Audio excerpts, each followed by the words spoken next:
Hi friend, पिछले video में एक टाइप आपका छूट गया था जो time and speed and distance का मैं पढ़ा रहा था। उसमें एक टाइप आपका छूटा था जिसमें ट्रेन एक दूसरे से मिलते हैं या पार करते हैं। तो आज इसको हम लोग कंप्लीट करते हैं और ये लास्ट वीडियो होगा, श्योरली ये लास्ट वीडियो होगा। तो इसमें हम जब ट्रेन एक दूसरे से पार करते हैं या मिलते हैं तो इसमें 3 तरीके के कुल सवाल बनते हैं जिसको हम पहले समझते हैं। पहला टाइप तो ये कि एक ट्रेन, 2 बिंदु है मान लीजिए ए और बी, यहाँ से कोई ट्रेन P है और यहाँ से कोई ट्रेन Q है, जो दोनों एक दूसरे की ओर बढ़ते हैं। तो पूछता है कि कितने समय बाद दोनों मिलेंगे। तो ये सेम कॉन्सेप्ट पे वर्क करता है जिसमें हम लोग बस व्यक्ति के मिलने की बात हम लोग शुरू में कर रहे थे, जिसमें हम लोग डिस्टेंस मेजर कर लेते थे कि d डिस्टेंस है और दोनों की स्पीड, अगर इसका स्पीड s1 है, इसका स्पीड s2 है, तो हम लोग कहते थे कि इनके मिलने में लगा समय जो t होगा वो डिस्टेंस d और इनके स्पीड के योग के अनुपात के बराबर होगा। तो ये सेम इसी कॉन्सेप्ट पे वर्क करेगा और इसी के प्रकार से लगेगा। अब इसमें दूसरी बात ये पूछ लेता है घुमा करके कि जब दोनों मिलेंगे तो वो बिंदु P से कितनी दूर होगा या Q से कितनी दूर होगा। तो हम क्या करते हैं कि जब हमको टाइम पता चल गया कि t समय बाद ये दोनों एक दूसरे से मिलेंगे, तो हम ये कहते हैं कि भाई इसकी स्पीड अगर हम s1 जानते हैं तो ये p कितना दूरी चलेगा। तो हम कहते हैं कि जो दूरी होगा वो समय और चाल के गुणनफल के बराबर होगा। तो समय हमने निकाल लिया होता है कि t है और स्पीड हमको s1 पता है, तो हम यहाँ से दूरी ज्ञात कर लेते हैं। तो हम बता देते हैं कि ये दूरी इतनी होगी जो भी इससे आएगा। ठीक है, t(s1) यहाँ पे लिख देते हैं, t(s1). ठीक है, समान रूप से अब यहाँ से दूरी पूछेगा तो आप s2 का गुणा उसी टाइम में कर देंगे, तो यहाँ से आपको दूरी पता चल जाती है। तो ये दोनों टाइप है। तीसरा इसमें एक सवाल बनता है ये कि अगर दोनों ट्रेन एक दूसरे को पार करें तो कितना समय लगेगा। तो पार करने का भाई बात ये है कि वहाँ पे फिर हमको ट्रेन की लंबाई चाहिए, है ना। जैसे ये PQ हमने बनाया हुआ है ट्रेन, तो यहाँ पे ट्रेन की हमको लंबाई चाहिए कि मान लीजिए L1 लंबाई है, ये ट्रेन P था, ये ट्रेन Q है, तो इसकी लंबाई L2 है, ये ट्रेन Q है। तो हम क्या करेंगे कि जो हम डिस्टेंस t बराबर d लिख रहे थे, d/s1 + s2, तो यहाँ पे ट्रेनों की लंबाइयाँ जुड़ जाएंगी, L1 + L2 बटे के s1 + s2, और कोई परिवर्तन नहीं हुआ क्योंकि अब ये भी दूरी उनको पार करना है। तो ये दोनों दूरी उसी में ऐड हो जाएगा, बाकी कोई परिवर्तन नहीं आएगा, सेम कॉन्सेप्ट वर्क करेगा। कुछ न्यूमेरिकल वैल्यू लेते हैं और इसको समझने का प्रयास करते हैं। तो देखिए एक क्वेश्चन आपके सामने है जिसमें दिया हुआ है कि 2 ट्रेन A और B एक दूसरे से 70 किलोमीटर की दूरी पर हैं। A की रफ्तार 8 किलोमीटर प्रति घंटा व B की रफ्तार 6 किलोमीटर प्रति घंटा है। तो निम्न का मान ज्ञात करें। मैंने जो तीनों चीज़ बताया उसको एक ही सवाल में निहित किया गया है ताकि आपको एक ही सवाल में सब समझ में आ जाए। तो पहला हमसे पूछ रहा है कि उनके मिलने में लगा समय।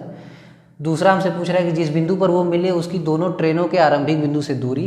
तीसरा पूछ रहा है ट्रेन की लंबाई हमको दिया गया है, और पूछ रहा है कि दोनों को पार करने में लगा समय। तो हम देखते हैं कि कैसे इसको सॉल्व कर सकते हैं।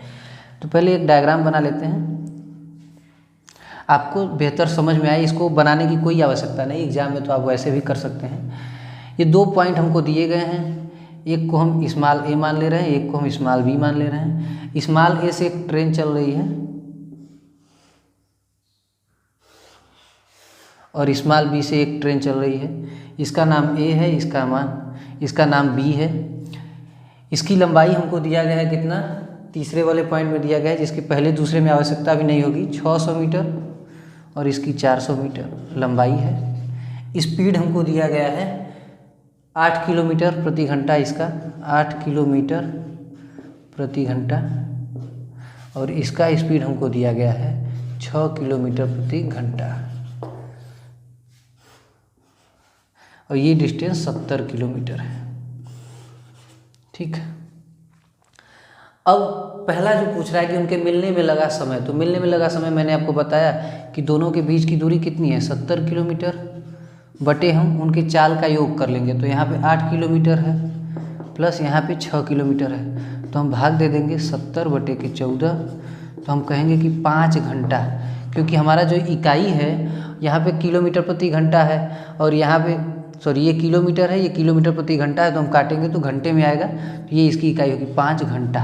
ठीक है, 5 घंटे में दोनों एक दूसरे से मिलेंगे। अब दूसरा सवाल पूछ रहा है कि जिस बिंदु पर वो मिले वो दोनों ट्रेनों के आरंभिक बीच से दूरी क्या है। मान लेते हैं कि यहाँ कहीं पे मिला हुआ है, ठीक है।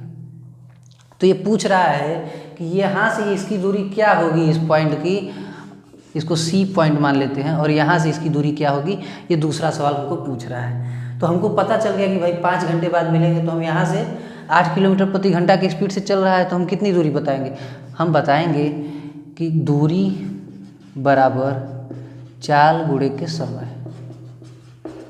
तो यहाँ से दूरी हमको ज्ञात करना है पहले, तो 5 घंटा लगा है, समय हो गया 5 घंटा। चाल कितना था, तो आप कहेंगे कि 8 किलोमीटर प्रति घंटा। तो आप कितना बताएंगे कि 8 × 5 = 40 किलोमीटर दूर यहाँ से होगा। अब दूसरी बात आप ये कर सकते हैं कि जब 40 पता चल गया, पूरा 70 था, तो इधर से 30 बचा होगा। और मान लीजिए सवाल में खाली आपसे ये पूछता, तो आप डायरेक्ट अब इसको निकाल के इसको थोड़ी घटा दें, तो हम डायरेक्ट ऐसे कर लेते हैं कि तब दूरी यहाँ से हम, समय तो भाई वही रहेगा 5 घंटा बाद मिलेंगे, पर यहाँ से जो चाल है वो 6 किलोमीटर प्रति घंटा है, तो 6 किलोमीटर प्रति घंटा का गुणा कर देते तो हम पा जाते कि 30 किलोमीटर यहाँ से दूरी होगा। चाहे आप 70 में से 40 घटा के तब ये निकालिए, चाहे डायरेक्ट निकाल लीजिए, आपकी वैल्यू सेम आएगी। तो ये हमको ये पता चल गया भाई कि 40 किलोमीटर डिस्टेंस यहाँ से यहाँ होगा जहाँ पे वो मिल रहे हैं, और इसका होगा 30 किलोमीटर, ठीक है। अब इसमें तीसरा में हमको पूछ रहा है, ये पहला सवाल था आपका, ये दूसरा सवाल था, ये तीसरा सवाल था, ठीक है।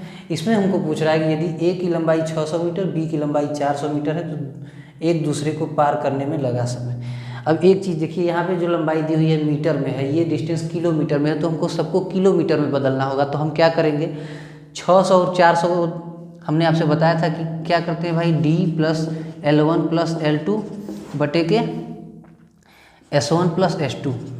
अब आप क्या करेंगे, डिस्टेंस 70 किलोमीटर है, L1 कितना है, तो आपका जवाब होगा कि 1000 से जब हम इसमें भाग देंगे, 600 मीटर है, इसको किलोमीटर में बदलने के लिए 1000 मीटर से भाग देंगे, तो हम कहेंगे कि 2 0 2 0 से कट गया और ये आ गया 0.6।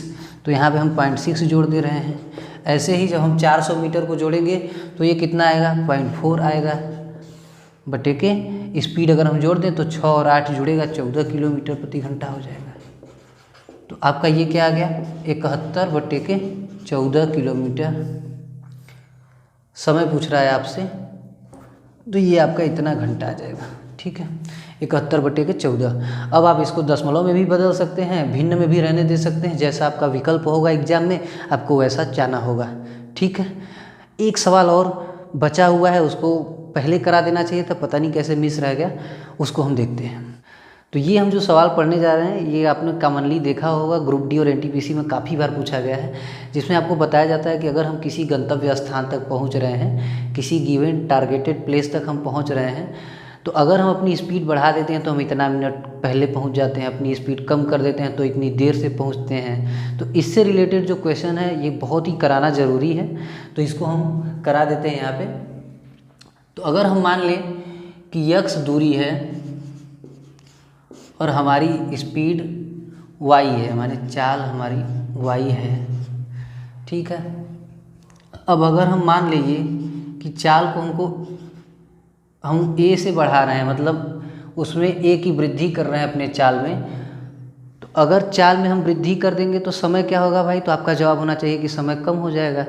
ये उतनी ही साधारण बात है कि अगर हम अपनी बाइक का स्पीड बढ़ाते जाएंगे तो हमको कोई दूरी तय करना होगा, तो उसमें जो लगने वाला समय है वो कम हो जाएगा।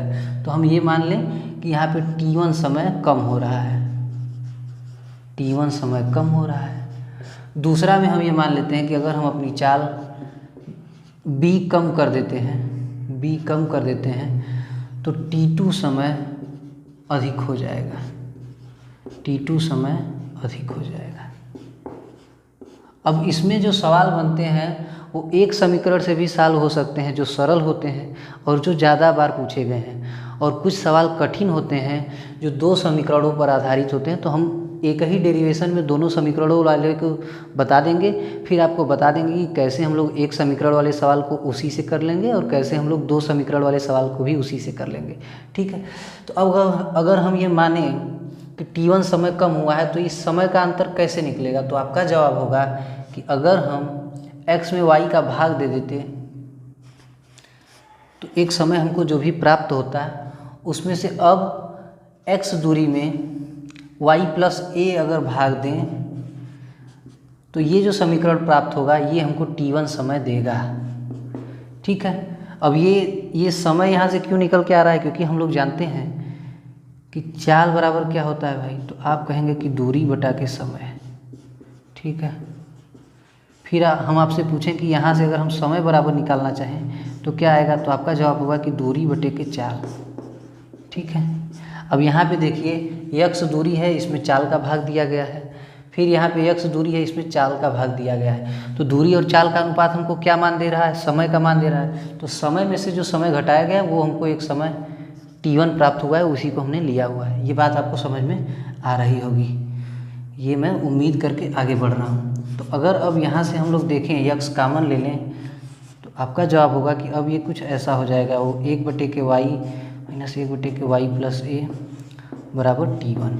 ठीक है, इसको हम आगे किस तरीके से लिख सकते हैं, x अगर कॉमन लिए हैं इसको हम लिख सकते हैं y प्लस ए ऋण y बटे के y प्लस ए। ठीक है, बराबर t1।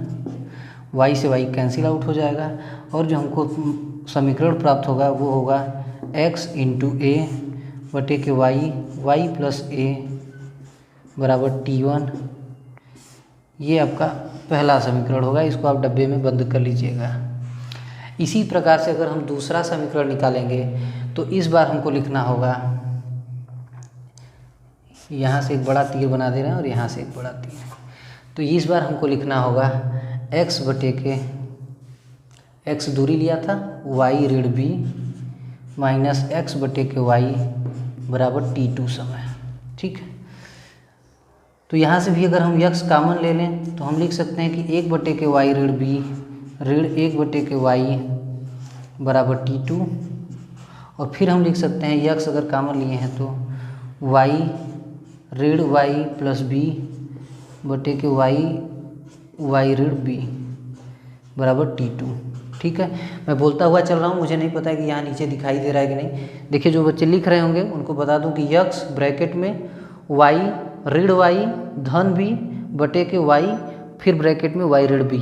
वैसे आप लोग इसको सॉल्व तो कर ही लेंगे, इतना तो आपको पता ही होगा, तो फिर भी मैं बता दे रहा हूँ उन बच्चों को जो एकदम कमज़ोर है। तो यहाँ से अगर हम समीकरण बनाएं तो y और y एक दूसरे से कैंसिल आउट हो जाएगा, b बचेगा।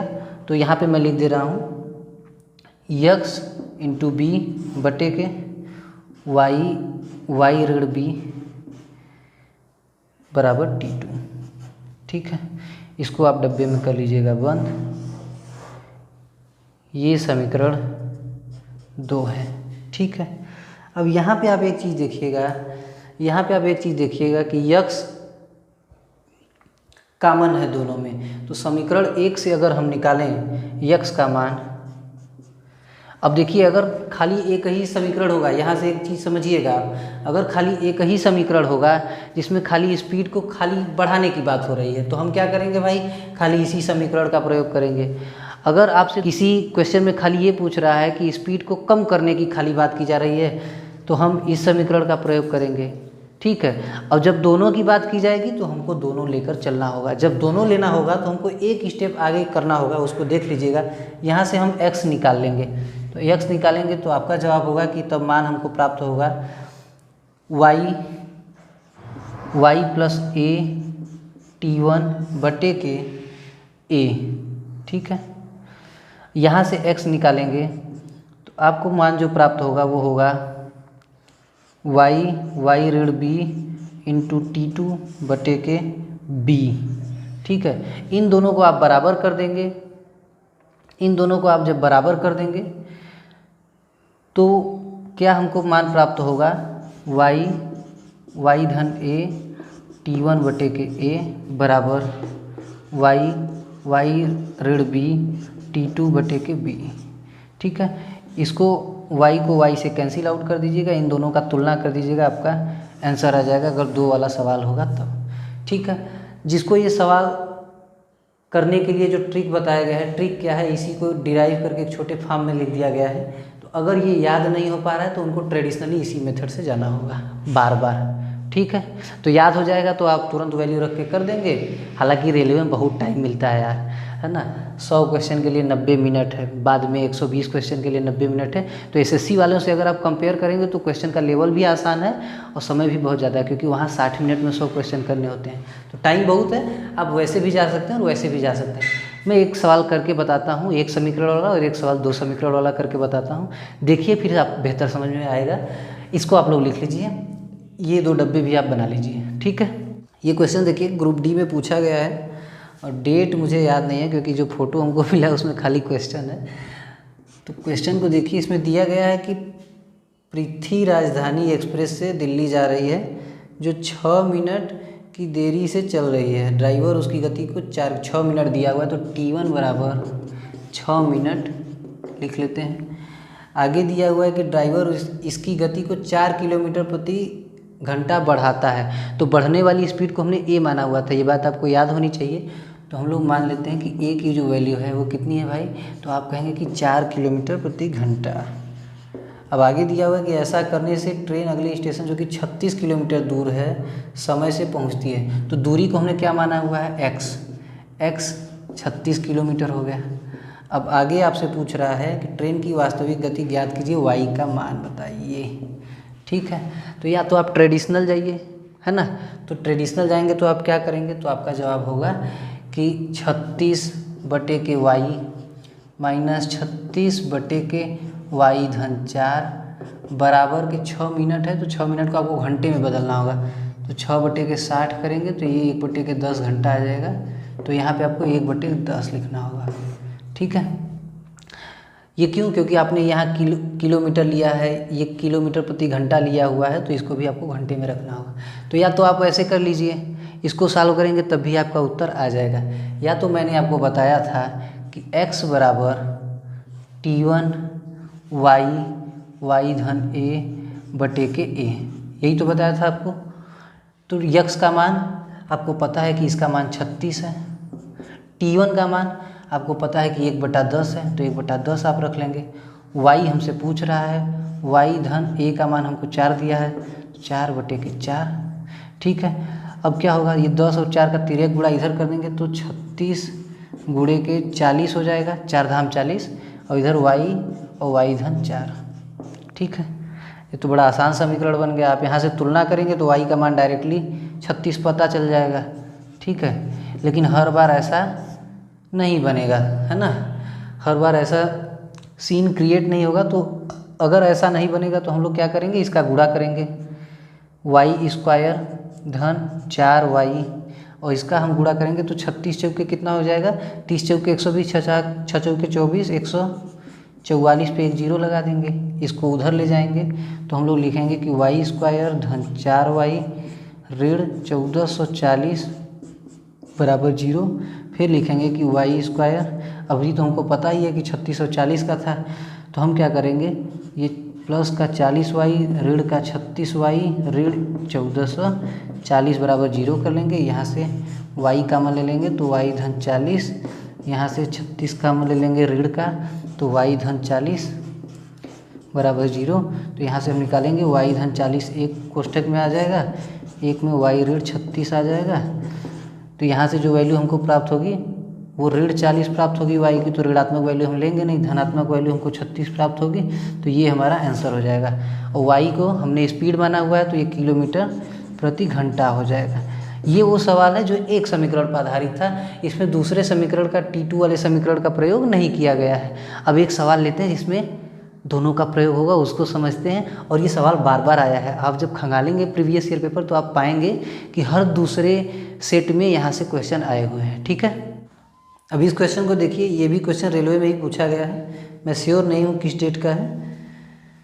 तो इसमें दिया हुआ है कि यदि राज 10 किलोमीटर प्रति घंटे की अधिक चाल से ड्राइव करता है, तो अधिक चाल को हमने ए से डिनोट किया था, तो ए का मान कितना हो गया, 10 किलोमीटर प्रति घंटा, ठीक है। तो वह 90 मिनट पहले अपने गांव पहुंच जाता है। T1 का मान 90 मिनट है, जिसको हम घंटे में लिखेंगे तो हम लिखेंगे 3/2 घंटा। कैसे, 60 से भाग देंगे, 30 से काटेंगे, 30 या 90, 30 दूनी के 60।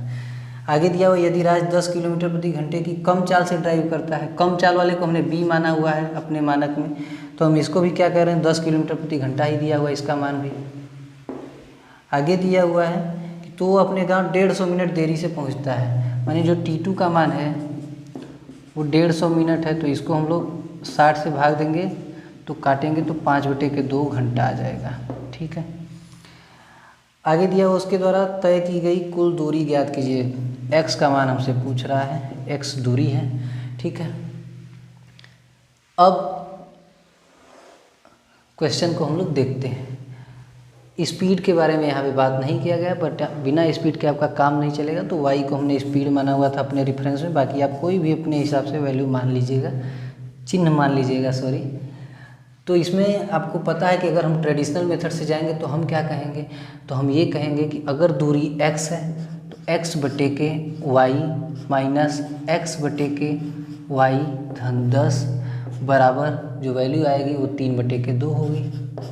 ठीक है। दूसरा समीकरण हम बनाएंगे तो उसको हम लिखेंगे कि x/y ऋण 10 ऋण के x/y बराबर 5/2। इन दोनों समीकरणों को आप सॉल्व करेंगे तो आपको मान प्राप्त हो जाएगा, थोड़ा लंबा जाएगा पर आंसर आ जाएगा। ठीक है।